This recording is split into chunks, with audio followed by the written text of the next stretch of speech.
vamos a trabajar la unidad 6. La unidad 5, como saben, ya dimos por cerrado. Yo estoy preparando ahora, hoy al mediodía arranqué preparando un cuestionario de preguntas, una batería nuevamente de preguntas concerniente a la unidad 6. La unidad 5 era una unidad que trataba de, solamente a modo ya de repaso, era una unidad que trataba de lo que implicaría el mercado laboral, lo que implicaba la retribución de los factores productivos, en este caso específicamente el trabajo. Hablamos de, por ejemplo, los tipos de desempleo, la discriminación laboral, ¿verdad? Lo que implicaba el mercado de oferta laboral. Fíjense que cuando hablamos de mercado laboral, la demanda no está representada por los consumidores, sino que la demanda está representada por aquel sector productivo, las unidades productivas, las empresas que son las que demandan fuente de trabajo. Y obviamente la oferta, en el caso del mercado laboral, vuelvo a aclarar, no está representada por los productores, sino está representada por los trabajadores. Vuelvo a recalcar, en el mercado laboral.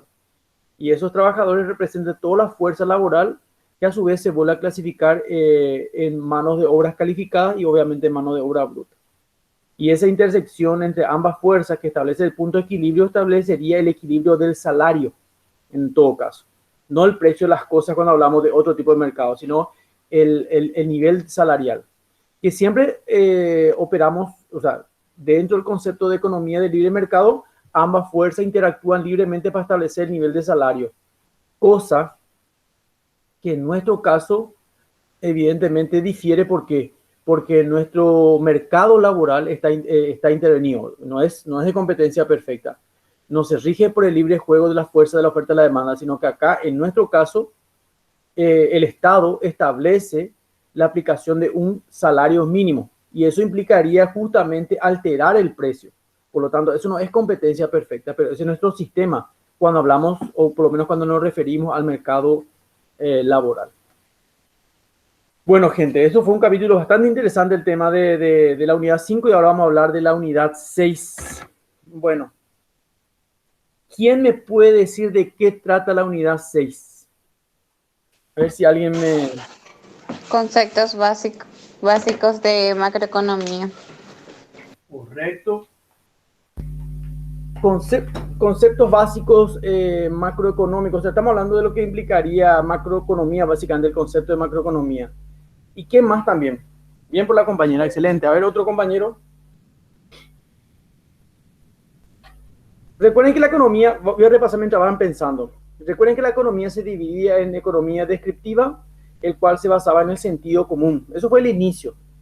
Luego la economía fue evolucionando porque también fue evolucionando nuestros negocios, fueron evolucionando con ellos los problemas que acarreaban nuestros nuevos pensamientos económicos, nuestra ampliación comercial, por decirlo de una manera. Entonces tuvimos que evolucionar del mero sentido común a la teoría económica. Y la teoría económica ya implicaría ya no solamente sentido común, sino preceptos científicos, bases científicas. Y obviamente, luego de tener una buena base científica sobre los preceptos, sobre los conceptos, sobre los principios económicos, nosotros formamos lo que es la política económica.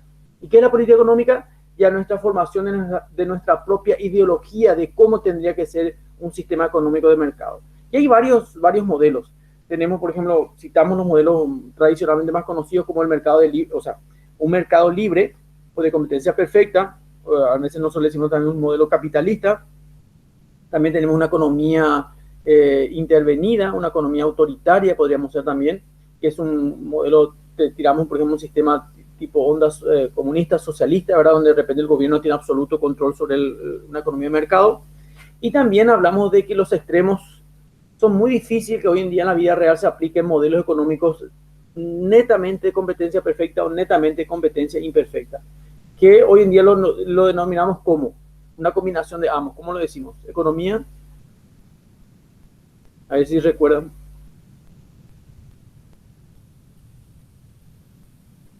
Habían tres modelos económicos. Uno era meramente competencia perfecta y el otro era meramente competencia imperfecta. Pero yo le dije que hoy en día en el mundo real, cuando estuvimos tocando, creo que era la unidad 2, era una combinación de ambos, en realidad, el modelo económico más aplicado en la actualidad. ¿Cómo lo denominamos a eso? A ver, ¿alguien recuerda, gente? Participen. o no están leyendo. Eso puede ser también. Economía mixta, señores. Una economía mixta, que es una combinación tanto de competencia perfecta como de competencia imperfecta. Es el modelo que se aferra más a la realidad. Bueno, vamos a hablar aparte de los... perdón, siguiendo con ese repaso, vamos a quedarnos en la segunda división. Economía descriptiva, teoría económica y política económica. Bueno, en teoría económica. ¿Cómo se dividía la teoría económica? A ver si recuerdan.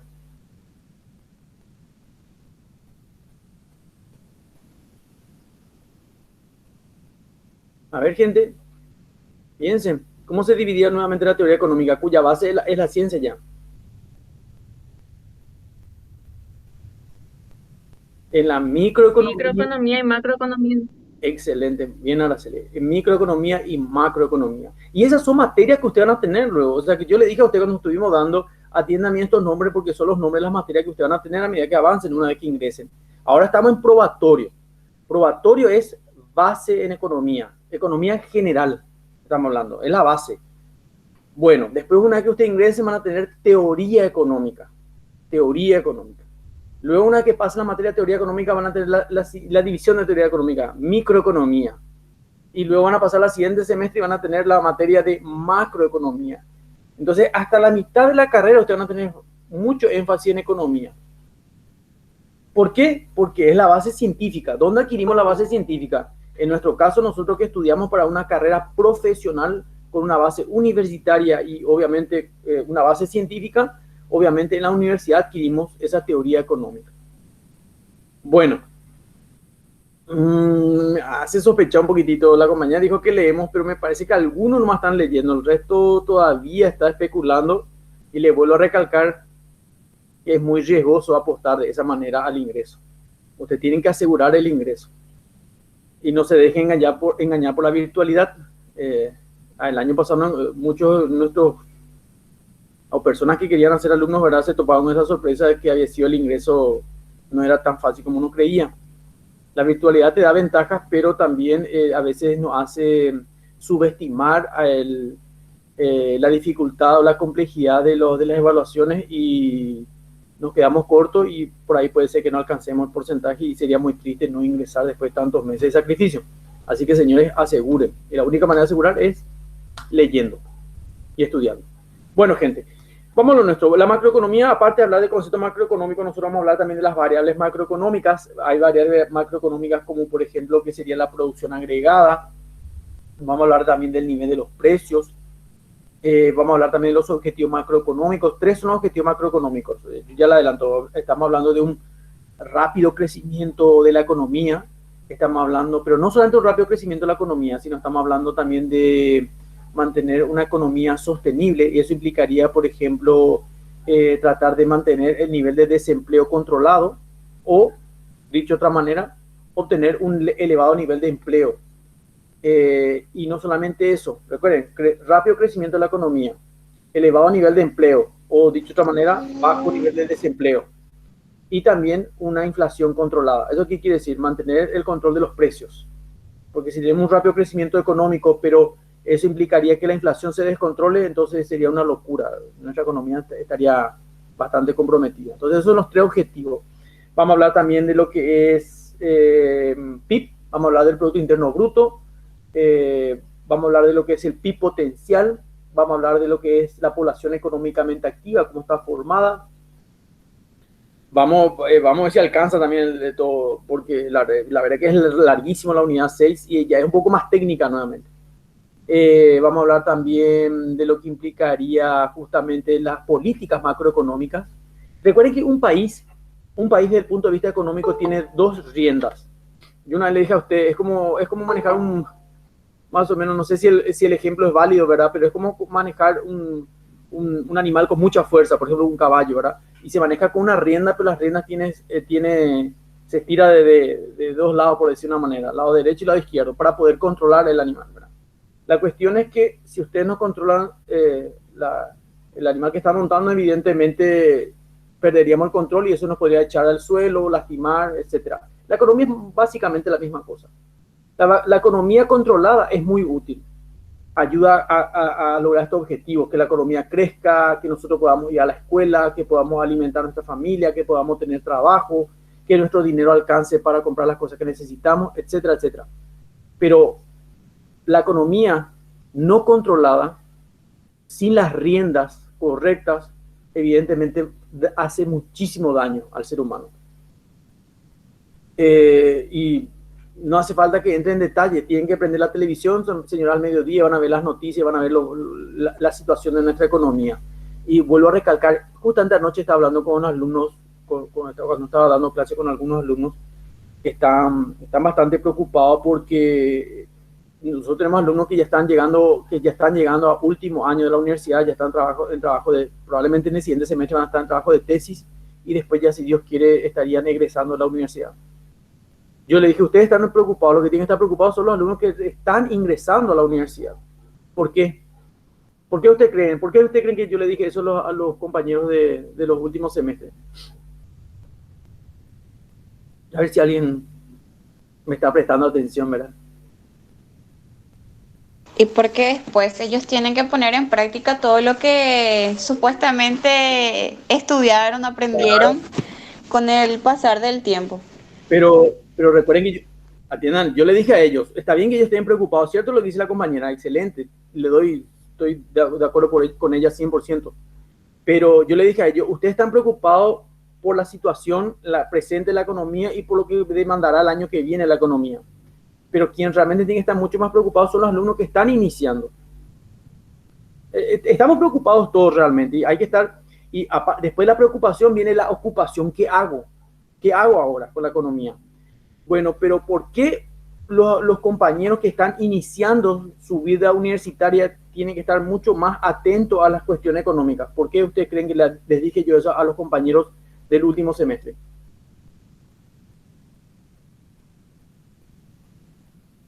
Esa es mi pregunta. Y acá no hay ninguna pregunta científica, señor, es sentido común nomás. ¿Por qué Abigail Rivas? ¿Por qué Néstor Benítez? Que creo que no lo escuché todavía ninguna vez. ¿Por qué, qué sé yo, Ismael? ¿Por qué Araceli? ¿Por qué Nidia? ¿Por qué tienen que estar preocupados más ustedes que esos alumnos que están por terminar la universidad? Y porque la economía cada vez es peor, profe. A lo mejor, recuerden que esto es cíclico. Es cíclico. Recuerden que nosotros estamos en un momento de expansión económica, tenemos un máximo crecimiento económico, eso se llega a desacelerar, llegamos al pico de la economía, luego empieza un descenso y ese descenso se llama recesión económica. La recesión económica trae dos grandes fantasmas, dos grandes molestias, dos grandes problemas, dos grandes enfermedades, como ustedes quieran llamarlo. Una es la inflación. La inflación significa que sube el precio de todas las cosas que me rodean, que yo necesito, que yo deseo, que yo quiero. Y el tema es que mi dinero cada vez vale menos, no alcanza mi dinero. Lo peor, yo estoy sujeto a la rigidez salarial, el cual implica que mi salario es rígido y es fluctuante el costo de vida. Por lo tanto, es una carrera que me cuesta alcanzar. Es muy difícil. Súmenle a eso el desempleo, señores. Le voy a contar la situación de Paraguay. Nosotros estamos cerca de tener 30.000 padres y madres de familia sin trabajo ahora en el Paraguay. Sin trabajo. Hoy se aplica una restricción nuevamente, el cual implica que vamos a tener 11.000 nuevas personas sin trabajo a nivel nacional.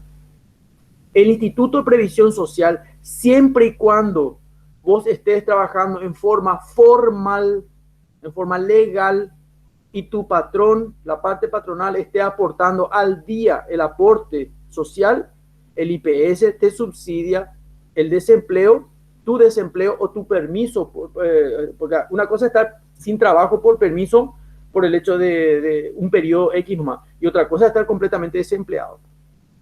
El IPS estaba subsidiando eso, te daba millones y millones, no, te daba un dinerito, creo que apenas alcanza, creo que la mitad de un salario, pero bueno, por lo menos era una ayuda. ¿Saben hasta cuándo tenemos plata para aguantar a la población laboral formalmente? Ni hablemos del que está trabajando en forma informal, ese no tiene ayuda de ningún lado. Estamos hablando del que trabajaba en forma legal, en forma formal. ¿Saben hasta cuándo tenemos dinero? Creo que dijiste hasta junio o julio, profe. Excelente, Janina. Muy bien por estar atenta. Excelente, Janina. Hasta junio. Después ya no tenemos dinero. Opa la plata, señores. ¿Cómo hacemos? ¿Cómo van a hacer esos papás, esas mamás de familia que van a carecer de ese dinero para poder comprar por lo menos la verdurita, el pan, la carne, la leche, pagar el alquiler? Recuerden que el IPS está gestionando ahora un préstamo de 50 millones de dólares al Ministerio de Hacienda para que pueda desembolsar eso y con eso alcanzar por lo menos, si Dios quiere, hasta diciembre, donde se acercan nuevamente las fiestas. Profe, Señor, pregunta. adelante Ismael. El tema este del dinero que se iba a destinar ¿cómo era? De las represas, creo, de Yacyretá y Itaipú. Los fondos sociales. Los fondos sociales, exactamente. ¿Van a poder cubrir o van a poder ayudar al menos a la situación actual? Sí, sí, de hecho Ismael ayuda obviamente, pero esos fondos sociales van a ser destinados netamente a la parte sanitaria. O sea que es para subsidiar. Fíjate cuántos millones cuesta pagar para que una persona esté utilizando una cama de terapia intensiva. Está hablando de millones, millones, Ismael. Pues hay gente que está pagando más de 4 o 5 millones de guaraníes por día por utilizar una UTI, una unidad de terapia intensiva. Y así tenemos, pero estamos alcanzando a cientos y cientos de personas. Multiplicar eso por millones, más los medicamentos que están utilizando el resto de los familiares de las personas enfermas. Hay gente que está vendiendo hasta su casa, todo ya está vendiendo. Recuerden que cuando alguien vende algo en forma desesperada, un activo, probablemente lo está vendiendo a perder, no lo está vendiendo a ganar. Esa es otra realidad también. Entonces, ese dinero, perdón, Ismael, va a ir para cuestiones sanitarias, no para cuestiones de remuneración o de retribución salarial. O sea que si vos y yo estamos sin trabajo, pero tenemos la bendición de Dios de no tener por lo menos un pariente internado, no vamos a recibir ese dinero. A nosotros nos va a tocar. Esa es la realidad.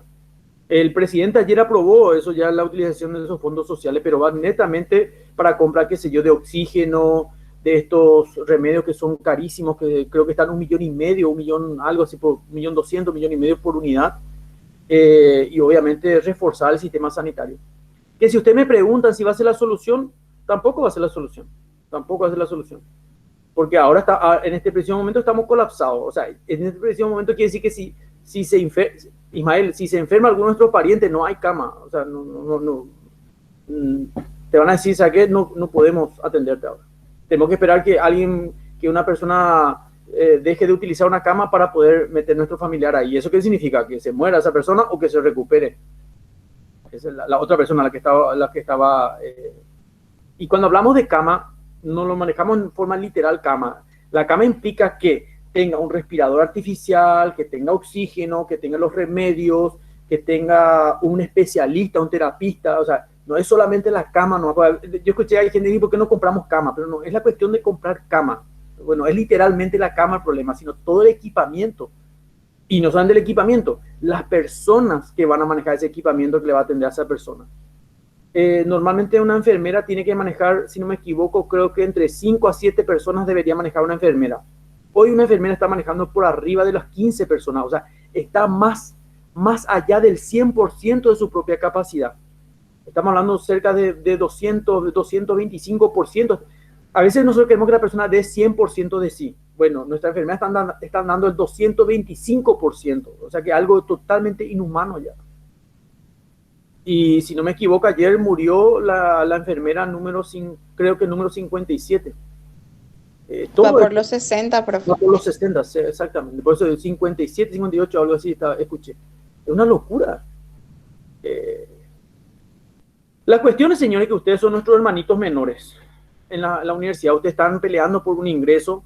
El compañero que el año que viene se recibe ya termina, pasó por esta tormenta, pasó por lo que era pagar su cuota, su arancel, su viático, su alquiler, su pasaje, su fotocopia, su internet desde el año pasado, este año, pero ustedes están empezando recién.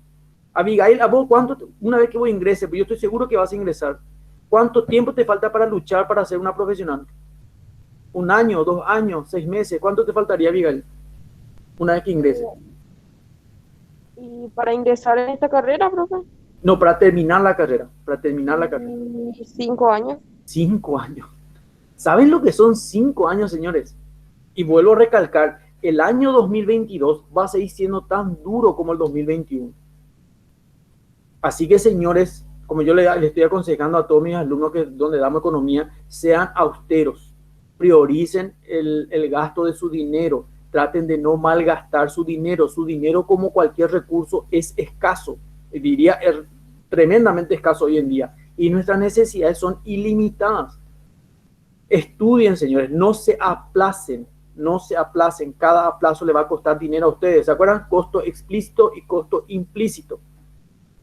Si se van a aplazar, qué sé yo, que sea por algo que valió la pena, no se aplacen por ser flojos, por querer ver la tele o por querer, qué sé yo, descansar.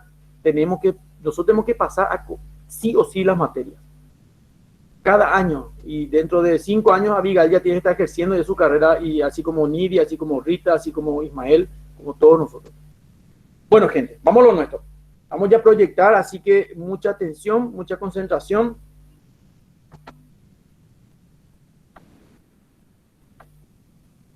Sigan leyendo, por favor, porque me parece que, a excepción de algunos pocos, creo que la mayoría todavía no está leyendo. Ojalá me equivoque, pero me da esa impresión, y tenemos que asegurar el ingreso. Bueno, me avisan cuando se proyecta el PowerPoint. Ya, profe. ¿Se ve ya? Sí, profe. Excelente.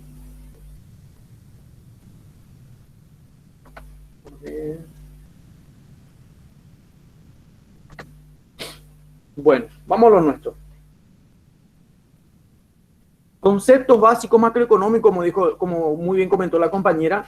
Acá empieza lo que es la macroeconomía. ¿Qué es la macroeconomía? Recuerden que la macroeconomía, volvemos a repasar rapidito, es una de las subdivisiones de la teoría económica.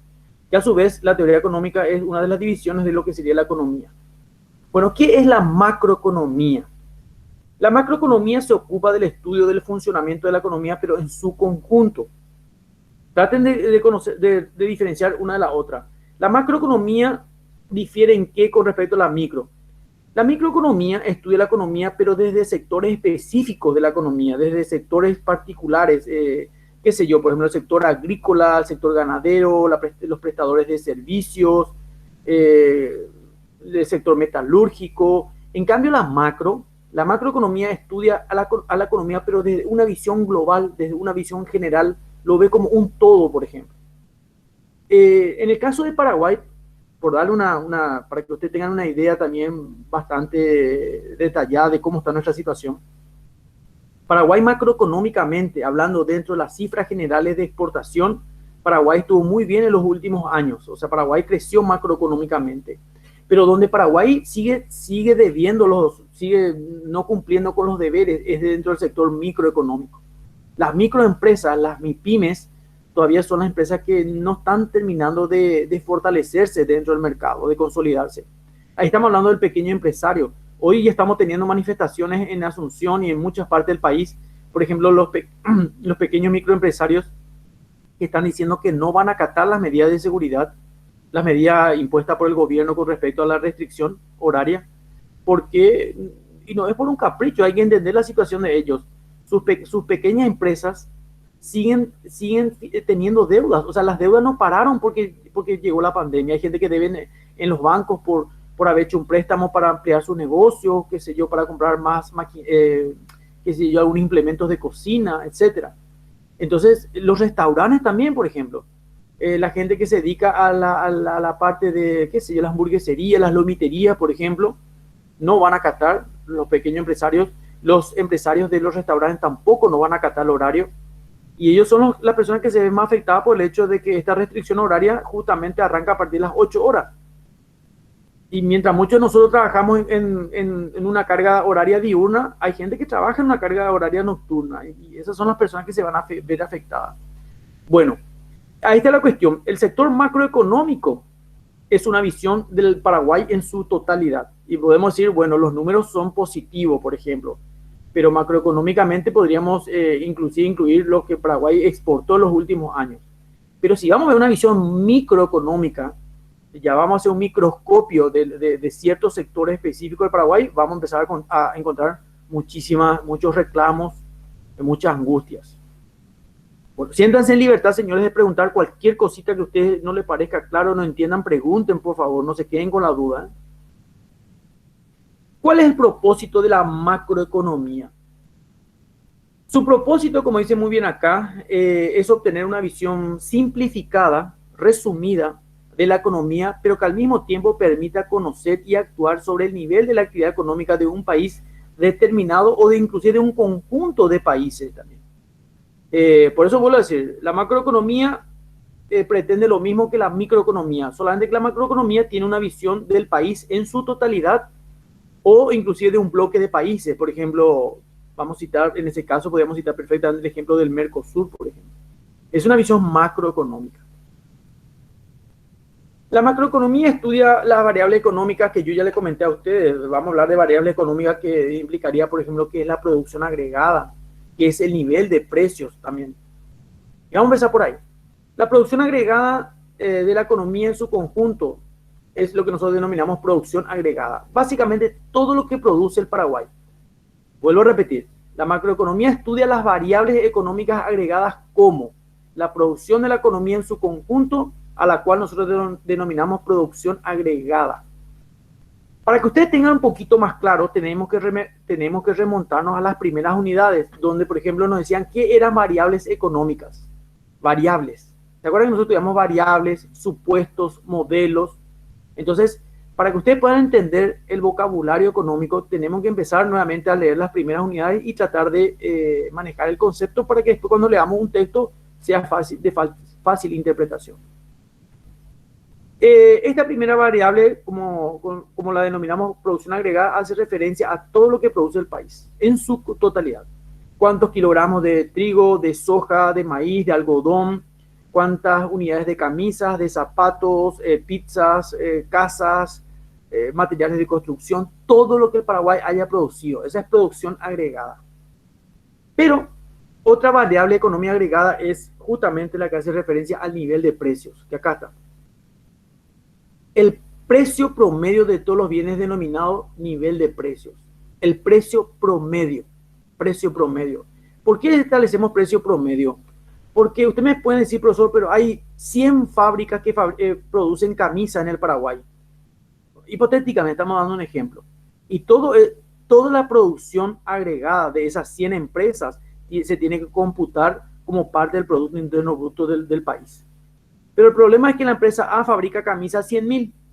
La empresa B fabrica camisas 60.000. La empresa C fabrica camisas a 75.000. Y así cada empresa tiene su valor agregado de su producto, en este caso denominado camisas. La cuestión es que sería muy difícil computar la producción nacional de cada empresa por cada precio de su producto. Si hay 100 empresas que fabrican camisas, a lo mejor hay 1.000 empresas en el Paraguay que producen pizza. O hay 20 empresas que fabrican, qué sé yo, indumentaria. O por darle un ejemplo. Entonces, ¿qué hacemos para tratar de establecer una cifra? Recuerden que la economía no es una ciencia exacta como la contabilidad o la matemática. Es una ciencia de aproximación, es estadística. Entonces, lo que se trata de establecer es un precio promedio.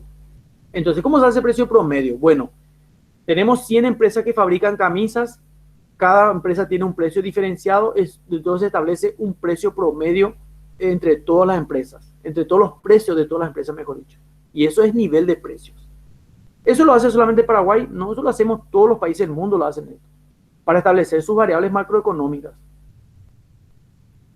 Bueno, ahora, la macroeconomía, para poder analizar el funcionamiento, cómo funciona, te quiere decir eso, la economía, cómo funciona la economía, se centra en el estudio de una serie de variables claves que le van a permitir lograr dos propósitos. Esto no estamos hablando de los objetivos, sino de los propósitos que pretende la macroeconomía obtener a través del estudio de las variables económicas para entender cómo funciona la economía. ¿Y cuáles son esos dos propósitos? Uno es establecer objetivos bien concretos. ¿Cuáles son los objetivos macroeconómicos del Paraguay para el año 2021, por ejemplo? En el caso de Paraguay, le tiro otro dato real. Paraguay está pensando por lo menos para este primer trimestre, para este primer cuatrimestre del año, pensamos que íbamos a alcanzar una producción del 4%. No estamos alcanzando el 4%, esa es la realidad. Creo que estamos por cerca del 3,5% nomás de crecimiento económico. Y uno dice, bueno, pero una pavada es 0,5%. Pero 0,5% multiplicada por un nivel de precios al cual obedece a una producción agregada menor, porque evidentemente 0,5% menos, implica millones y millones de dólares menos que la economía va a dejar de producir o va a producir menos este año. Ya de hecho ya dejó de producir. Se compara el primer cuatrimestre de este año con el primer cuatrimestre del año pasado, y eso significa un crecimiento menos del 0,5%. ¿A qué obedece eso? Y bueno, obedece que la economía se está estancando nuevamente, obedece a las nuevas restricciones por las medidas sanitarias, porque nos estamos yendo a una situación de descontrol sanitario. Obedece a que tenemos miles de personas más sin empleo. Bueno, y no solamente a Paraguay, sino también a un efecto global, dependemos de otros países.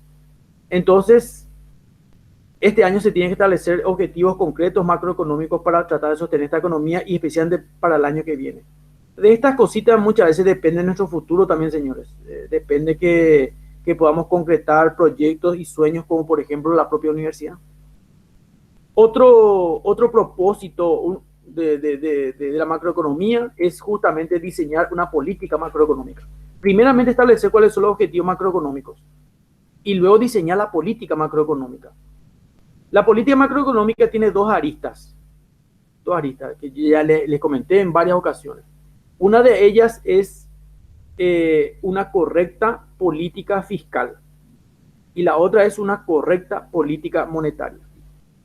¿Quién tiene a su cargo la formulación de una correcta política monetaria? El Banco Central del Paraguay. ¿Y de qué se encarga? Y se encarga justamente de determinar la oferta de dinero en el mercado financiero y las tasas de intereses del dinero. Pues en realidad son más cosas, ¿verdad? Pero le estoy citando en forma, por lo menos la idea central. Y la otra es la política fiscal. La política fiscal, recuerden que estamos hablando de política macroeconómica, es justamente desempeñada por el Ministerio de Hacienda, cuya función principal es velar por el gasto público y obviamente la parte impositiva, que es la parte que bastante le duele al pueblo, ¿verdad? Porque obviamente hablamos de un concepto impositivo, o sea, una imposición en el cual debemos pagar un impuesto por la producción. Y ahí está la parte triste: si no producís, ¿cómo vas a pagar impuestos? Es difícil, señores. Realmente estamos en una situación, a lo mejor ustedes son muy jóvenes, todavía no magnifican esto. Puede ser que a lo mejor muchos de ustedes estén escuchando con mucha atención, tratando de entender, porque van a ser profesionales y necesitan entender esto. Pero también puede ser que muchos de nosotros no estemos ni prestando atención, pero increíblemente no están dimensionando, para aquellas personas por lo menos, no están dimensionando la importancia de estos temas económicos. Por eso digo, de estos temas económicos que muchas veces no están en nuestras manos, depende de nuestro futuro. Hoy yo tengo 19, 20 años, pero yo necesito trabajar para ayudar a mi familia, necesito trabajar para pagar mi estudio, y si no me alcanza el dinero o no consigo trabajo, por ejemplo, voy a tener que despedirme de las cosas que no son tan prioritarias. Por ejemplo, el estudio. Y uno diría, ¿cómo el estudio no va a ser prioritario? Pero entre pagar mi estudio, que es una inversión a 5 años, como dijo la compañera Abigail, o mantener mi familia, probablemente que opte por mantener mi familia, al cual yo renunciaría a mi futuro profesional y me estaría sentenciando a formar parte de la mano de obra bruta. Y ustedes ya saben qué implicaría mano de obra bruta: ganar por debajo del salario mínimo, tener una poca expectativa con respecto a la calidad de vida y todo lo que conlleva eso. Es bastante dramático en realidad. Para aquella persona que entiende economía, sabe el trasfondo de todo esto. Bueno, seguimos avanzando con la macroeconomía. Sí, profe, permiso, un ratito. Adelante, adelante. Yo, por ejemplo, estaba escuchando, ¿verdad? La parte de pagar impuestos y esas cosas. Yo después de 20 años estoy siguiendo mi universidad. Y le entiendo demasiado bien, profe, porque realmente no es fácil. No es fácil. Para lo que estamos pagando impuestos, nosotros tenemos que pagar patentes, todas esas cosas. Sí. No está bien la economía legalmente. Y no hay perdón tampoco. Tampoco. No hay condonación de la deuda, no hay nada de eso. Es que no se puede, la gente estaba planteando hace poquito que haya una condonación de la deuda, por ejemplo. Es imposible, hay que tratar de ser objetivo también para no entrar dentro del concepto de la fantasía. Condonar la deuda implicaría que el Estado de repente diga, ¿cómo es tu nombre, compañera? Perdóname porque acá no estoy viendo el monitor. Nidia Cuellar. Nidia, yo te digo, Nidia, bueno, saquemos, Nidia, vamos a perdonarte toda la deuda que tenés. No vas a pagar nada, Nidia, este año, porque la situación está fea, está crítica, pegamos ahora. El tema es que eso es imposible, porque el funcionamiento del aparato estatal sería imposible de sostener de esa manera. Yo recuerdo mucho cuando se habló, por ejemplo, del arancel cero para los estudiantes universitarios. Después se reglamentó eso, porque vamos a suponer que el estudiante no paga un centavo por el estudio. De hecho, en el sistema de educación pública es mucho más accesible que el sector privado, señores. Yo le puedo decir le doy con mucha propiedad, le estoy diciendo eso. Estudiar en el sector privado es carísimo, carísimo. Recuerden, país pobre todo es más caro, ¿eh? País rico todo es más accesible. Por lo tanto, el sector público ya da una gran ventaja para el estudiante. Yo, por eso, lo que hubiera dado porque en mi época hubiera habido Universidad Nacional, pero lastimosamente yo no tuve esa suerte que ustedes tienen. Cuando se hablaba del tema del arancel cero, era una cosa recontra improbable. ¿Por qué? Porque es imposible que algo sea absolutamente gratis. Es imposible. No se va a poder sostener eso. No se va a poder sostener. Recuerden que se aplica el concepto de eficiencia económica. Si hacemos gratis algo, ¿qué tenemos que hacer en otra cosa que también necesitamos? Ahí vamos a tener que recargar el costo. Bueno, yo necesito estudio gratis, pero también necesito comer y también necesito vivir. Bueno, estudio gratis, pero comida y vivienda más cara. Así va a ser. No es que estudio gratis, vivienda y comida va a ser exactamente igual a lo que yo pagaba el año pasado. No va a ser imposible. La gente no se da cuenta nomás de eso. Te damos estudio gratis, pero te recargamos a otro lado. Eso significa. Y en el caso de Nidia, vamos a suponer que Nidia, cuando vos pagás patente comercial en la municipalidad, ¿qué también estás pagando? Porque uno dice, ¿qué tiene que ver el patente comercial con la municipalidad? ¿Estás pagando otros servicios? Sí, por los servicios. Por los servicios. Entonces vamos a suponer que te sacamos toditos los servicios. Todos los servicios. Qué sé yo, no sé si depende también del municipio, depende de la localidad, pero vamos a suponer limpieza de barrio, recolección de basura, qué sé yo, te sacamos todos los servicios que podría darte la comuna, todas las mejoras, hospital pediátrico municipal, qué sé yo, un montón de otras cosas. Entonces, ¿cuál es la cuestión? En algún momento la ciudadana Nidia o el ciudadano Abel van a sentirse nuevamente también vulnerables en esa partecita. Entonces los impuestos sirven para algo. Claro, estamos hablando siempre dentro de un concepto de Estado que maneja en forma equitativa y en forma honesta los impuestos. Eso hay que recalcar también. Un Estado que maneja impuestos en forma arbitraria, en forma desleal, en forma deshonesta, obviamente que es injusto pagar impuestos, pero bueno. Excelente, está bien porque que ustedes se interioricen en este tema y se preocupen. Me gusta eso, participen, señores. Bueno, continúa avanzando. Política macroeconómica. La política macroeconómica está integrada por el conjunto de medidas gubernamentales, entiéndase, municipalidad, gobernación, el propio Poder Ejecutivo. Ahora, vuelvo a repetir, la política macroeconómica está integrada por un conjunto de medidas que el gobierno va a tomar. ¿Destinada a qué? A influir sobre la marcha de la economía en su conjunto. Fíjense, hoy en día tenemos lomiteros, despenseros, gente que tiene, bodegas, gente que tiene restaurantes y que se están poniendo en pie de guerra que no van a acatar la restricción. Por el otro lado, y tienen razón, ¿verdad? Por otro lado está el gobierno que dice, si nosotros no restringimos los horarios, nuestra gente va a seguir saliendo y se va a seguir contagiando. Y nuestro sistema sanitario está colapsado, no es que está por colapsar. Hace 2 meses estamos diciendo que está por colapsar. Ahora ya está colapsado, ya no hay más lugar. Y como dijo el doctor, me acuerdo bien, un doctor que había hablado en la televisión muy conocido, de dentro de poco nuestra gente va a empezar a morir en nuestra casa porque ya no hay más lugar.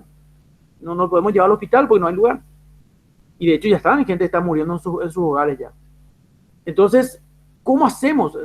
La macroeconomía son medidas gubernamentales que toma la economía para tratar de mejorar la marcha económica del país en su conjunto. de todo el país. Y esas políticas macroeconómicas, algunas van a ser justas y otras vamos a considerar que son injustas. ¿Cuáles son los objetivos que el gobierno pretende a través de esta imposición de medidas macroeconómicas? Porque no es si querés, se te impone. Y estos son los tres objetivos. Obviamente que la economía tenga un rápido crecimiento en producción. Siempre producir más es lo mejor, aunque ustedes tengan en cuenta lo que estudiamos la primera en la unidad 1 y 2, economía positiva y economía normativa. Pero siempre producir mucho o producir más siempre va a ser más conveniente. Implicaría mayores divisas para el país, implicaría emplear mayor cantidad de mano de obra, pagar más impuestos. Los impuestos otra vez se va a traducir en hacer más obras, etcétera, etcétera, etcétera. Solamente que este objetivo por sí solo no es completo. Tiene que ir acompañado de un elevado nivel de empleo. Vamos a suponer que el rápido crecimiento de la producción se traduce a través de grandes préstamos que hace el gobierno para fomentar, y promover la producción en el país. Pero si no va acompañado de que nuestros trabajadores, de que voy a corregir, de que nuestra población no tenga trabajo, entonces ese rápido crecimiento productivo no va a tener sentido. Normalmente estas dos cositas van de la mano. Evidentemente, si fomentamos un rápido crecimiento de la producción, implicaría que la mano de obra nacional sea empleada para que justamente sea partícipe del crecimiento productivo. Pero estas dos cositas por sí solo otra vez no es completo. ¿Y qué necesitamos? Necesitamos que la economía sea estable. ¿En qué sentido? Tener una inflación controlada, que los precios sean estables. Porque si los precios se van por las nubes, aunque haya un elevado nivel de producción y aunque yo tenga empleo, no sirve de nada. Porque al fin y al cabo no me va a alcanzar el dinero. Yo recuerdo el caso de Venezuela. Recuerdo que había una vez en el noticiero hace unos años atrás, cuando la mayoría de ustedes todavía estaban en el colegio, recuerdo bien que había personas que llevaban en bolsas, llevaban el dinero. Por kilo ya se llevaba el dinero, se compraba 1 kilogramo de pan, 1 kilogramo de carne. ¿Y por qué ustedes creen que se llevaba? Pero señores, les juro, literalmente, se llevaban kilos de billetes. ¿Y por qué se llevaban kilos de billetes? Porque el billete se había devaluado 700%, ya no valía. Ya no valía, prácticamente era papel nada más, el dinero. Entonces el dinero ya no se medía por unidad, se medía por peso o kilogramo. No tenía valor, señores, no tenía valor. Y eso era una devaluación, eso ya tocar suelo, eso ya es el fondo, pero el fondo realmente de una recesión económica. Profe, Señor, si te como estaría más o menos ahora la Argentina, sería no muy diferente, pero cerca por ese camino, porque su moneda prácticamente está muy devaluada. Sí. Su moneda está muy devaluada, pero eso es cierto lo que está diciendo. Nosotros acá le tenemos a los hermanos argentinos como un ejemplo de devaluación tremenda de su moneda. Y por eso de repente lo que se trata justamente es de establecer políticas macroeconómicas más serias, más sólidas, ¿verdad? Argentina estaba en ese camino. Hay que ser también un poquito objetivo y analizar fríamente. Argentina estaba tratando de salir de esa situación de inestabilidad en el nivel de los precios, pero justamente vino esta pandemia y obviamente esto fue un golpe que nadie esperaba. Nosotros estamos así también, ¿eh? No crea que nosotros estamos bien. Nosotros tenemos una economía donde logramos frenar el incremento del dólar y con eso logramos una cierta estabilidad ¿A qué también le debemos a que Paraguay sea estable, por lo menos relativamente más estable? Pero no se convenzan, señores, no se engañen. Es que nuestra estabilidad es muy sólida. Estamos estables, pero esto es como una hojita, o sea, en cualquier momento se puede quebrar y hay que tratar de mantener esto lo máximo posible. Ahora encima en medio de una pandemia. El tema es que Paraguay en los últimos años macroeconómicamente creció muchísimo por la exportación de agrocereales, carne y otros productos más. Y eso hizo que nosotros tengamos grandes reservas de dólares y obviamente nos ayudó muchísimo a financiar nuestros proyectos y eso nos hizo un país relativamente estable en la región. Pero, le vuelvo a recalcar otra vez, es como el alumno que estudia muchísimo, el alumno que estudia mucho, que sabe estudiar, tiene un plan de estudio, es muy disciplinado y tiene un autocontrol de lo que quiere hacer, de su momento de ocio. Entonces sabe cuando decir, bueno, ahora voy a estudiar y no voy a joder. Eso es un poder tremendo, porque la mayoría de los alumnos dicen, ahora voy a estudiar y no estudia. Entonces, tremendo el poder que tiene el alumno de su autocontrol. Pero se descuida un semestre y pues ese alumno brillante empieza a aplazarse. Bueno, algo así está en nuestro país. Es un alumno muy bueno, un alumno que tuvo muy buenas calificaciones en los semestres anteriores y eso le está sirviendo como garantía para aguantar este año, pero se descuida y puede ser un alumno que empieza a entrar en ser un alumno mediocre y entrar en una continuidad de aplazo, que ojalá no sea nuestra realidad, ¿verdad? Ojalá que no, ojalá Dios quiera. Y ojalá nuestros gobiernos sean sabios y nuestra población acompañe también para que podamos salir de esta, ¿verdad? Bueno, seguimos avanzando. Vamos a hablar uno por uno ahora.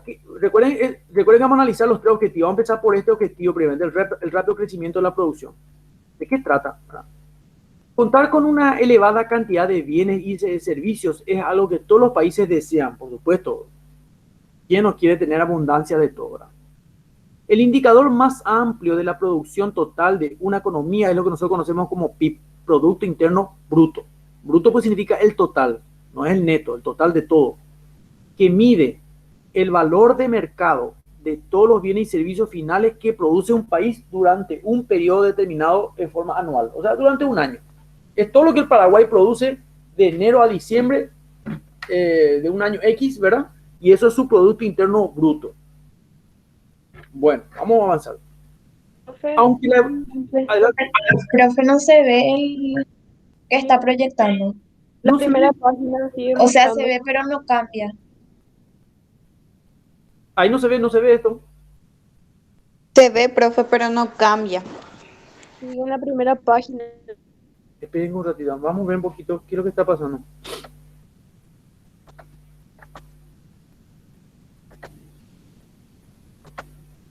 Voy a dejar de... Ahí ya directamente. Voy a volver a presentar el PowerPoint. Qué raro, che. ¿Me avisan si se vuelve a proyectar?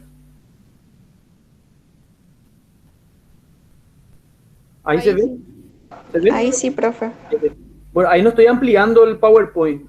No estoy haciendo en forma de diapositiva, sino así directamente no me sale el cuadro. Así que bueno, vamos a estar haciéndose. Bueno, leo desde el comienzo. Al contar con una elevada cantidad de bienes y servicios es lo que todos los países, todas las economías deseamos, ¿verdad? El indicador más amplio de la producción total de todo lo que produce una economía durante un periodo de año es lo que nosotros conocemos como PIB, Producto Interno Bruto. Y dice acá, aunque la evolución del PIB presenta fluctuaciones a lo largo del tiempo, ¿qué significa fluctuaciones, gente? Cambios, variaciones. Lo normal en las economías avanzadas, o lo deseado, lo normalmente deseado en una economía desarrollada, es que éstas tengan siempre lugar en torno a una tendencia creciente, ¿verdad? Claro, la idea pues es que nosotros en el 2021 produzcamos más que el 2020, y lo normal sería que en el 2022 produzcamos más que el 2021, y así sucesivamente. Pero ustedes saben que a veces la tendencia es la inversa, producimos menos. Fíjense lo que yo le acabo de decir hace unos minutos atrás. Lo que calculaba Paraguay el año pasado, en el 2020, como crecimiento de la economía en el primer cuatrimestre, sería de enero a abril del 2021, era del 4%. Y apenas estaba alcanzando el 3,5%. Y aunque muchos digan que 0,5% no es mucho, eso representa millones de dólares menos de producción para el país. Y esto es así, señores. Retrocedo un poquitito acá. Si vos no conseguís un objetivo, los otros dos objetivos se van a ver tremendamente amenazados. Por lo tanto, si nosotros no crecimos 0,5% menos en la economía, entonces probablemente elevado el nivel de empleo y la estabilidad, esto ya se ve afectadísimo, ya está lo afectado por naturaleza, ya está lo. Y ahora la estabilidad de precios es lo que nosotros nos estamos preguntando. ¿Ustedes se dieron cuenta que cómo le ven al precio de la leche, del azúcar, del pan, de la carne en los supermercados? ¿Alguien de ustedes hace sus compras en el supermercado? ¿O nadie de ustedes se va al supermercado? Profe, yo suelo hacer. ¿Qué tal? ¿Cómo le ve a los precios en forma general? En forma general, veo que aumentaron bastante. Pero aumentaron bastante, ¿o sí? O sea, en el tema, por ejemplo, de la carne, por ejemplo, aumentó. Sí, Algunas verduras, por ejemplo, sí suben. sí. Algunas que otras suben, ¿cierto? Algunas que otras suben, profe. Bueno, Y, por ejemplo, bueno. sí, no, te escucho, decime no. Por ejemplo, en algunos así, por ejemplo, ¿cómo se llama? Esto que son de limpieza, productos de limpieza y eso no tanto, pero prácticamente más lo que sería consumo básico de una familia o de un hogar. ¿Sabés qué lo estamos teniendo en este caso, compañero? Esto, una relativa estabilidad en el nivel de los precios. Esto estamos teniendo. Esa relativa es una palabra tan sensible. Por eso, como vos decís, cierto, subió la carne, subió en algunos productos de las verduras, subió en algunos productos. O sea, lo que vos estás haciendo en forma aislada, estás determinando que los productos suben. Pero ¿qué pasa si subiese en forma absoluta? Ahí esto se desaparecería y esto se convertiría en esta palabra. Ahí está. Inestabilidad en los niveles de los precios. Y eso, ahí, si fuese así, ahí estamos hablando de una situación de inflación, empezar a ser ya una inflación ya descontrolada. Si esto llegamos a tocar, si llegamos hasta ahí, qué sé yo, podemos estar en una situación tipo Argentina, tipo Venezuela de nosotros. Por eso nosotros estamos en este momento, esto no es nuestra realidad, nosotros estamos en esta realidad ahora. Relativa, y podríamos poner, y vulnerable,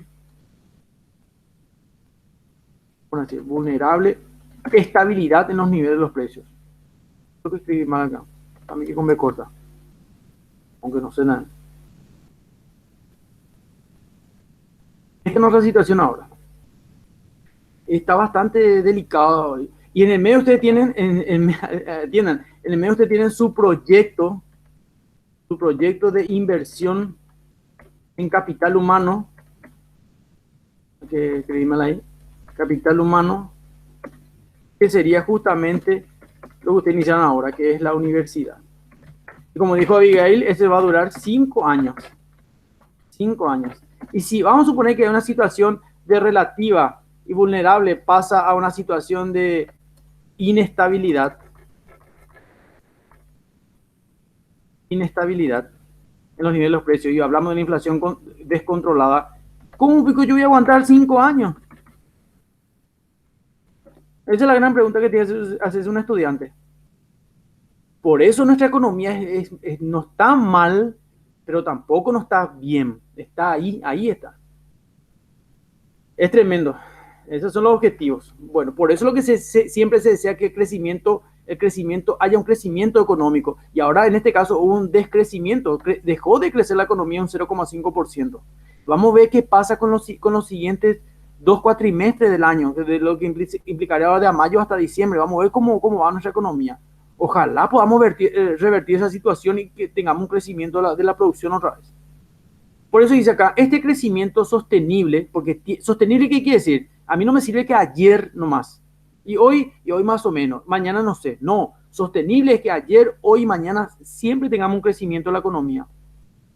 Este crecimiento sostenible a largo plazo del Producto Interno Bruto real y de la consiguiente mejora de los niveles de vida es lo que nosotros conocemos como crecimiento económico.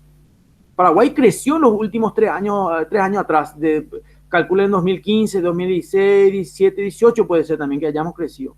¿Qué salvó el año pasado la economía? Y salvó el sector agrícola. Y que recuperamos algunos mercados de la carne, ¿verdad? Y la exportación. Pero la pregunta es, a nivel macroeconómico salvamos nosotros eso, la exportación de nuestros productos, también la venta de energía eléctrica, todo eso. Pero díganme en este grupo, ¿quién de ustedes vende energía eléctrica? ¿Quién de ustedes exporta carne? ¿Quién de ustedes exporta agrocereal al extranjero? ¿Alguien de ustedes es exportador? No, profe. Ninguno de nosotros probablemente. O sea que nosotros formamos parte de la economía global del país, pero más pertenecemos al sector de la microeconomía. Entonces la macroeconomía ayudó a que haya una sostenibilidad en los precios y que, como dijo el compañero, no suba tanto el precio de la carne, o sea, no suba el precio de todos los productos del supermercado, solamente de algunos. Pero aún así a mí no me alcanza. Yo, pequeño microempresario, no soy parte de esa parte segura de la economía todavía. Por eso tengo miedo, como dijo la compañera hoy, Nidia, también tengo que pagar mi impuesto, probablemente tengo dinero para hacer unas cosas, pero no me sobra el dinero. Te hago un ejemplo, te hago una pregunta personal, Nidia, si quieres responderme.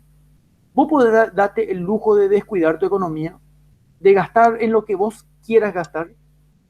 No, profe. Exactamente, yo estoy igual que vos también. Comemos bien, dormimos en nuestra propia casa, tenemos los servicios básicos, agua, luz, teléfono, ponerle videocable, internet, todo lo que quiera. Pero verdad, Nidia, que si nos descuidamos en nuestra economía, por ahí si nos damos algunos lujos y no mezquinamos nuestra correcta utilización del dinero, ¿verdad que no llegamos a fin de mes? No, profe. La verdad que eso justamente le está diciendo a mi marido. Me está ayudando muchísimo esta materia, principalmente para la economía, porque está difícil. Hay que saber usar nosotros que somos, ahora trabajamos, somos trabajadores independientes, vivimos del día a día, de El lo día que a entra. día. Sí. Y así estamos la mayoría de los millones de ciudadanos paraguayos, porque formamos parte del sector microeconómico, que todavía es el sector que todavía no vemos las mejoras, nos está costando ver las mejoras. Por eso, señores, no es para que ustedes se asusten, pero sí es para que tomen conciencia de cada platita que tengan en su bolsillo, en su billetera, señores, cuídenlo bien, gasten ese dinero, pero sepan en qué van a gastar. No lo gasten por gastar, prioricen las cosas. En primer lugar, las cosas que le va a generar mayor nivel de satisfacción o de utilidad o de un retorno sobre esa inversión. Y vamos a tener que mordernos las ganas de gastar a veces en cosas que tal vez no sean necesarias. Por lo menos por este año, señores, tiene que ser un año de austeridad para tratar de sobrevivir este año y ver si Dios quiere el año que viene empecemos a repuntar nuestro crecimiento económico. Luego pasamos a lo que es el PIB potencial. ¿Qué es el PIB potencial? Vamos a hablar un poco del concepto. El PIB potencial es el máximo nivel del Producto Interno Bruto que puede mantenerse con una tecnología dada y con un volumen de población dados, tanto la tecnología como el volumen de población, pero sin acelerar la inflación. Sin acelerar la inflación. O sea que nosotros, para alcanzar nuestro PIB potencial, que es el máximo nivel que puede llevar al PIB, necesitamos de tecnología y necesitamos de un volumen de población. Pero volumen de población, acá vamos a agregarle dos cositas. Acá cantidad pues significa volumen. Cantidad. Paraguay es un país chiquitito todavía, señores. Somos 7 millones de habitantes, somos muy pocos. Somos uno de los países con menos población en Latinoamérica. Creo que Uruguay es creo que el país con menos población, después ya venimos nosotros. Pero, aparte de cantidad poblacional, nosotros necesitamos otro factor, que es la calidad de nuestra población. Y la calidad implicaría capital humano. Hablamos de capacitación, de conocimiento. Bueno, y ahí está la situación bastante todavía comprometida. Nosotros tenemos un grueso de la población, es joven, pero ese grueso de población, un porcentaje muy alto de personas jóvenes no tiene preparación académica. Entonces, es muy difícil lograr el PIB potencial. La tecnología, por ejemplo, tecnología. ¿Ustedes pueden creer que el 70% de los recursos energéticos que utiliza nuestra industria en el Paraguay todavía sigue siendo vegetal, o sea, carbón? Siendo que en otros países ya se utiliza ya la energía eléctrica, energía solar, energía atómica, se utiliza ya otros recursos energéticos mucho más modernos. Nosotros todavía utilizamos carbón. Eso implicaría un golpe tremendo a la economía normativa. ¿Recuerdan cuando hablamos de economía normativa, precepto de ética, norma de justicia? La contaminación, externalidades, a eso hace referencia. ¿A qué es equivalente o es igual el PIB potencial? Se considera equivalente al nivel de producción correspondiente a la menor, atiendan bien, a la menor tasa sostenible de desempleo o a la tasa de desempleo natural. O sea que, repetimos, ¿qué es el PIB potencial? El máximo nivel de producción que vos podés obtener. Calificación 5 sería para un país. Ahora, ¿cómo puedo obtener calificación 5 o mayor producción para un país? Y tengo que tener tecnología. Yo quiero ser un buen estudiante, pero necesito computadora, necesito internet. Perfecto. Y acá también volumen de población. Necesito gente que me apoye, gente que me ayude a financiar mi estudio, un hermano mayor, mi papá, mi mamá, mi pareja. Necesito también gente que me enseñe, necesito profesores, necesito compañeros que me apoyen también. Volumen de población significa eso. Pero sin acelerar la inflación. O sea que tenés todas estas cosas, pero sin que te sea más caro, ojo, porque podés tener todo esto, pero te sale carísimo. Entonces, no, tampoco no te va a servir. A precios dados, a precios normales, a precios sin que acelere tu inflación. ¿A qué equivalente tu PIB potencial? Es obtener un máximo nivel de producción, pero sin elevar el desempleo. ¿Eso qué quiere decir? Vos porque querés ser un buen estudiante vas a dejar de limpiar tu casa. ¿Vas a dejar de barrer tu casa? ¿Vas a dejar de ayudar a tu papá? ¿Vas a dejar de ayudar a tu hermano mayor? No, no, no, espera un poco. Vas a tener que ser, encima que tener que ser buen estudiante, no tener que dejar de hacer tus cosas. Bueno, eso es lo mismo con respecto a un país. Que el país alcance su PIB potencial no significa que tenga que tener un montón de gente desempleada. Todo lo contrario, tienen que tener más gente trabajando y al mismo tiempo produciendo para alcanzar su PIB potencial. Siempre y cuando quiera alcanzar su PIB potencial. Ahora, ¿de qué depende el PIB potencial? El producto potencial, la máxima exponencia en producción, depende de la capacidad productiva que tenga tu economía. Depende de tu capacidad productiva en el estudio, por ejemplo. Yo me refiero, estoy comprando al país con un estudiante, que está determinada a su vez por los factores productivos que tiene a su alrededor y por la tecnología disponible. Básicamente una repetición del primer párrafo. Yo puedo ser un estudiante brillante, pero súper capaz. Y encima arreglo todas mis piezas, le ayudo a mi mamá a limpiar la casa, todo lo que quieran. Pero no dispongo de tecnología. Entonces no voy a alcanzar mi PIB potencial. Es difícil. Imagínense un estudiante hoy en día que no tenga internet, por ejemplo. ¿Cómo va a rendir una evaluación, un examen? ¿Cómo va a prestar atención a las clases? Nosotros teníamos alumnos el año pasado que hasta WhatsApp, él era problemático tener WhatsApp. Tenía internet limitadísimo, por ejemplo. Entonces el año pasado fue tremendo, fue realmente una prueba de fuego, fue el año pasado. Este año ya estamos un poco más estables nuevamente, porque ya empezamos a saber manejar, como dijo hoy la compañera Nidia, empecé también a saber dar prioridad a mis cosas, ya me preparé ya para este año. El año pasado fue un año de aprendizaje y este año ya fue un año ya con un poquito más de experiencia. Pero es difícil. Vamos a hablar un poquito ahora recuerden el segundo objetivo. El primer objetivo era acá, un rápido crecimiento económico, y el segundo objetivo era un elevado nivel de empleo. Y atiendan bien estas palabritas. Cuando se finaliza el periodo de formación, todos los individuos desean, yo inclusive quiero poner una palabra acá, ¿no? Es lo que desean, necesitan, voy a ponerlo ahí, encontrar rápidamente no es un empleo, atiendan bien lo que dice acá, un buen empleo, no es un empleo cualquiera. Yo no quiero trabajar como esclavo, no quiero ser esclavo de alguien para que me pague un sueldo miserable, en un buen empleo. Ahora, cuando un joven finaliza su periodo de formación, todos esos jóvenes, todos esos individuos van a desear y van a necesitar encontrar rápidamente un buen empleo. Y rápidamente una palabra clave. Pues te puedo decir, Ismael, ¿vos querés trabajar? Sí, me dice Ismael. Bueno, esperan a amigo 3 años y te ya conseguir trabajo. No, pero yo 3 años, yo ahora ya necesito trabajar. Entonces, rápidamente, un buen empleo, no cualquier empleo. Cuando alguien finaliza su periodo de formación, ¿a qué se refiere estas palabritas, señores? A ver quién me puede ayudar. Cuando termina su carrera, pues. Exactamente. Así mismo. Nosotros necesitamos darle fuente de trabajo a todos los profesionales en el campo contable, administrativo, ingeniería, derecho, humanidades, arquitectura, ingeniería, medicina. Todos necesitan encontrar un buen trabajo rápidamente apenas se reciban. ¿Por qué? Porque tienen que empezar a cubrir todos esos costos de 5 largos años de formación. Tienen que empezar nuevamente a generar un retorno sobre la inversión. Vos no podés estar estudiando eternamente y no estar empezando a facturar esos años de esfuerzo, de sacrificio. Entonces, este es un objetivo macroeconómico también del país y de nuestros gobernantes. 70% de la población es gente joven. 3% solamente van a las universidades. Y de ese un porcentaje muestral que se recibe. Y todos tienen que tratar de conseguir rápidamente empleo.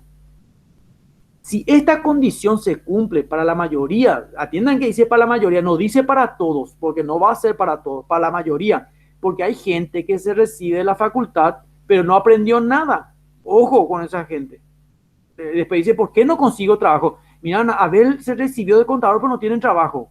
Pero alguien se preguntó si Abel estudió en serio en la universidad, o se pasó copiando, o se pasó pasando con notas mediocres, apenas salvando la materia. Ojo que no va a ejercer la profesión, por supuesto que no va a ejercer la profesión, si no está lo preparado, aunque recibió el título.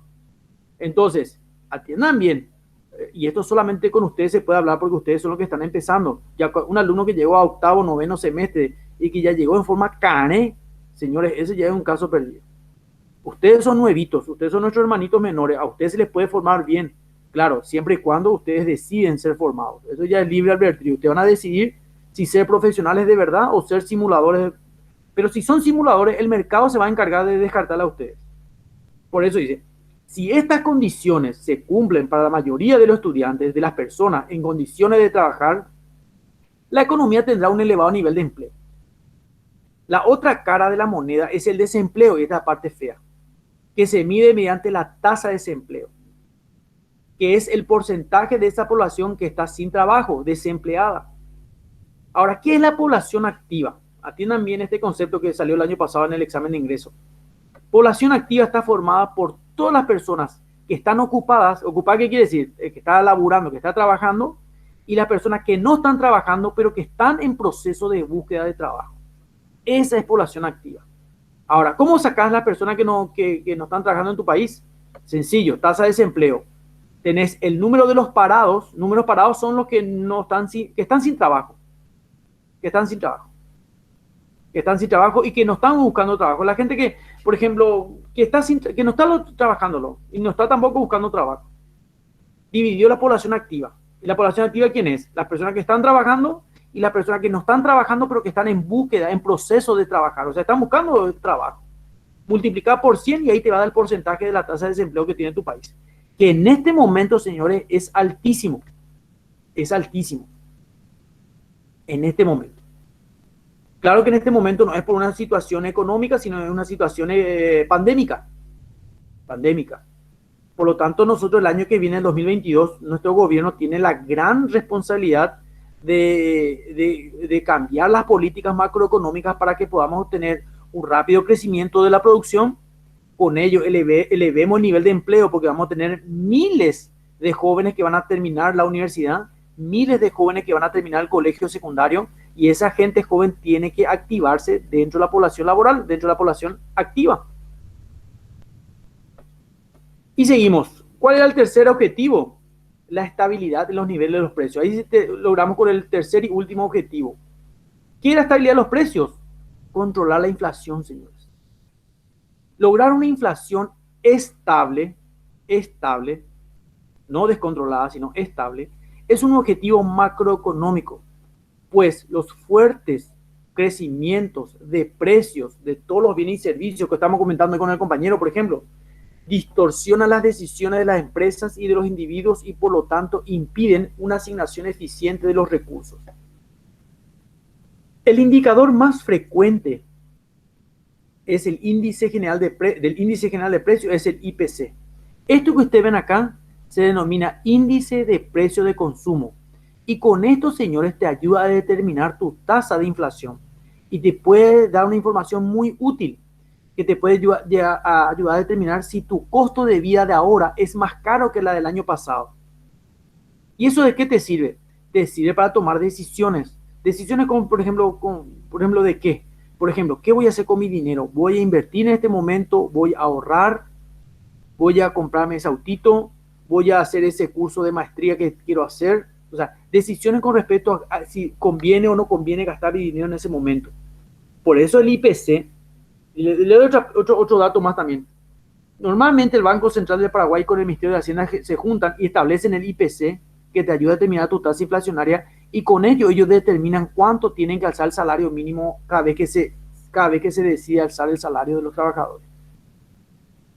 Yo le cuento que normalmente el dato que implica un crecimiento del salario, que en teoría supuestamente ayudaría a paliar el problema de la inflación en el país, porque tenemos inflación nosotros, solamente que todavía, gracias a Dios, no es una inflación descontrolada, más o menos suele ser entre el 7,5 al 10%. Al 10% en realidad no llegamos, 7,5, 7,5 más o menos el incremento salarial. Entonces, esto cuando ustedes ingresen, aquellos que ingresen y que después sigan conmigo, van a seguir con la materia de teoría económica, y en teoría económica yo le voy a ayudar a ustedes le voy a enseñar cómo se calcula el IPC y la tasa inflacionaria. Le va a gustar muchísimo. Ahí vamos a entrar en la parte práctica, en ejercicio práctico, y que va a ir enriqueciendo su conocimiento como profesionales de una carrera empresarial. Entonces leo una vez más. Lograr una inflación estable es un objetivo macroeconómico, pues los fuertes crecimientos de los precios distorsionan las decisiones de las empresas y de los individuos y por tanto impiden una asignación eficiente de los recursos. El indicador más frecuente del índice general de precios es el IPC, que mide el costo de una canasta fija de bienes o canasta básica familiar, como decimos acá en Paraguay, generalmente adquirida por un consumidor promedio.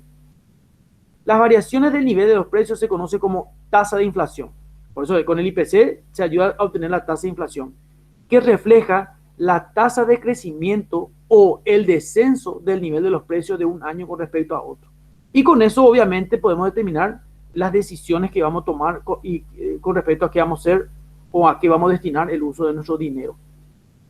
¿Se puede eliminar la inflación? Esta es una pregunta que siempre es muy recurrente cuando siempre hablamos de economía. ¿Qué medidas se deben tomar para reducir la inflación? Las medidas que hay que tomar para reducir la inflación generalmente conllevan a contraer la actividad económica y aumentar el desempleo. Increíblemente, es como combatir fuego con fuego.